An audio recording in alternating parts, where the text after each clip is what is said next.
नमस्कार साथियों, मैं डॉक्टर राकेश गोयल स्वागत करता हूं आप सभी का भव्य ज्योतिष विज्ञान अनुसंधान केंद्र के हमारे इस चैनल में। साथियों, आज हम आपके लिए एक बहुत ही अलग तरीके का, एक बहुत ही दिलचस्प और ज्ञानवर्धक वीडियो आपके लिए लेके आए हैं। ऋण। देखिए, ऋण यानी कि कर्ज। सभी इस विषय में जानते हैं कि किसी से कुछ लिया तो वो उसको वापस देना पड़ेगा, वह कर्ज, वह ऋण चुकाना पड़ेगा। इसके बारे में हमारा भारतीय शास्त्र, हमारे वैदिक धर्म और हमारा ज्योतिष क्या कहता है, बात करते हैं इन सभी के लिए। लेकिन उसके पहले मेरा आपसे एक निवेदन है कि हमारे इस चैनल को आप सब्सक्राइब करें, लाइक करें, शेयर करें और बेल आइकन को दबाएं, जिससे कि हम आपके लिए नई नई वीडियो ला सकें और समय समय पर आपकी सेवा में भेज सकें।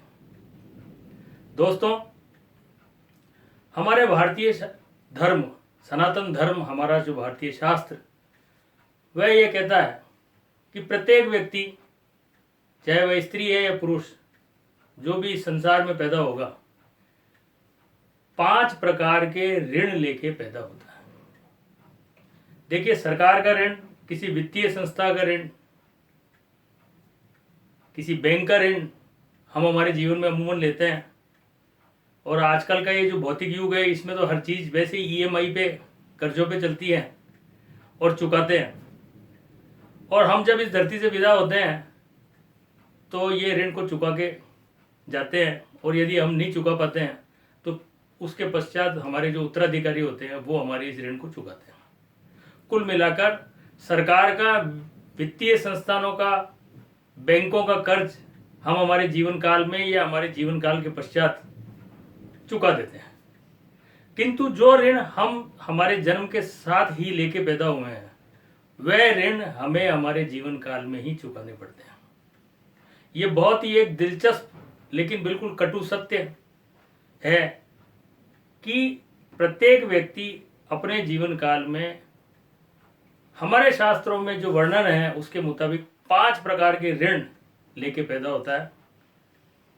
देव ऋण, ऋषि ऋण, पितृ ऋण,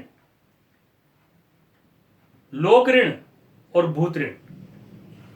देखिए, इसमें से दर्शकों, मैं आपको ये बता दूं कि कई दर्शकों ने देव ऋण, पितृ ऋण या ऋषि ऋण के बारे में सुना होगा, लेकिन ये लोक ऋण और भूत ऋण, इसके बारे में शायद बहुत कम लोगों ने इस विषय में जानकारी ली हो।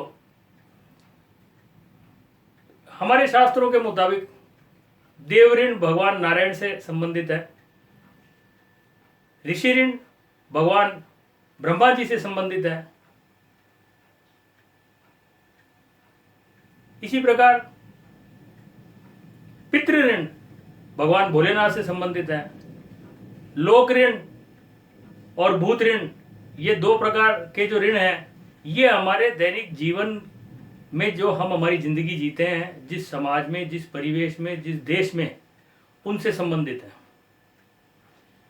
अमूमन दोस्तों, देखिए, देव ऋण के लिए एक बहुत छोटा सा है कि भगवान की भक्ति, ईश्वर का नाम लेके, ईश्वर की आराधना की करके, ईश्वर के ऊपर श्रद्धा भाव रख के देव ऋण का चुकारा किया जा सकता है। उसी प्रकार जो ऋषि ऋण है, वह ऋषि ऋण के पीछे जो सारगर्भित बात है वो यह है कि हम स्वयं ज्ञान अर्जन करें, शिक्षा ग्रहण करें, और वह शिक्षा का हम प्रचार प्रसार करें, उस शिक्षा का सदुपयोग करें। उसके द्वारा हम हमारे जीवन में इस ऋषि ऋण को चुका सकते हैं। पितृ ऋण बहुत छोटी सी परिभाषा है कि हमारे जो बुजुर्ग हैं, हमारे माता पिता हैं, जिनके की प्रति हमारा दायित्व है, जिनके की कारण हम इस धरती पर पैदा हुए हैं, उनका ऋण, उनकी सेवा भाव, उनके प्रति अपना त्याग, उनके प्रति अपना आदर और उनके प्रति अपनी कर्तव्य पालना को पूरी करके हम इस ऋण को चुका सकते हैं। यह देश, ये समाज जिसमें हम रह रहे हैं, जिस देश की हम हर चीज़ का उपभोग करते हैं, जिस मिट्टी का हम उपयोग करते हैं उसका ऋण, जिस समाज में हम रहते हैं वह समाज हमारे लिए हमारे जीवन में बहुत कुछ करता है उसका ऋण, और एक भूत ऋण। ये लोक ऋण और भूत ऋण दोनों आपस में जुड़े हुए हैं। जितना हम हमारे इस समाज में हमारे प्रति किए हुए कार्य का सदुपयोग करेंगे, हमारे समाज के प्रति हम कुछ करेंगे, उतना ही हम हमारे इस लोक ऋण को चुकाएंगे और भूत ऋण को चुकाएंगे। दोस्तों, जो मेरी एक सोच है, मेरी एक मान्यता है, उसके अनुसार देव ऋण, पितृ ऋण और ऋषि ऋण अमूमन व्यक्ति अपने जीवन में चुका देते हैं, लेकिन लोक ऋण और भूत ऋण ये दो ऋण ऐसे हैं जो व्यक्ति अमूमन अपने साथ लेकर ही जाता है। देखिए, भगवान श्री कृष्ण ने गीता में एक बात कही है कि व्यक्ति अपने प्रारब्धों से जुड़ा हुआ है, अपने प्रारब्धों के कर्मों को लेकर ही पैदा होता है, अपने उन प्रारब्धों को पूरा करने के लिए ही नए प्रारब्धों को पैदा करता है। इस प्रकार जन्म जन्मांतर तक वह ऋणी रहता है, ऋण में पैदा होता है और ऋण में मर जाता है। साथियों, इन सब के साथ साथ एक ऋण और है जिसके बारे में बहुत कम लोगों को पता है, वह काष्ठ ऋण, लकड़ी का ऋण। देखिए, हमारे सनातन धर्म में हम हमारा पूरा जीवन काल जैसे जिस प्रकार जीते हैं, उसके पश्चात जब हमारी मृत्यु होती है और जो हमारा दाह संस्कार होता है, जिसको कि हम अंतिम संस्कार बोलते हैं, वह इन लकड़ियों में ही होता है। इन लकड़ियों में होने के लिए किसी वृक्ष को काटा जाता है, तो वह ऋण हम कैसे चुकाएंगे? हम तो मर चुके हैं। साथियों, इस ऋण को चुकाने का सबसे अच्छा उत्तम साधन यह है कि यदि हमें यह ऋण हमारे जीवन काल में चुकाना है तो अपने जीवन काल में कम से कम एक वृक्ष हर हालत में लगाएं और उसकी सेवा करें, उसका ध्यान रखें, जिससे कि हम हमारे साथ इस काष्ठ के ऋण को नहीं ले जा सकें। दोस्तों, हमारे शास्त्रों में लिखा हुआ है कि जो व्यक्ति अपने इन ऋणों को अपने जीवन काल में चुकाता है या उनको चुकाने का प्रयास करता है, निश्चित रूप से वह ईश्वर की कृपा का पात्र बनता है। साथियों, आज के लिए इतना ही।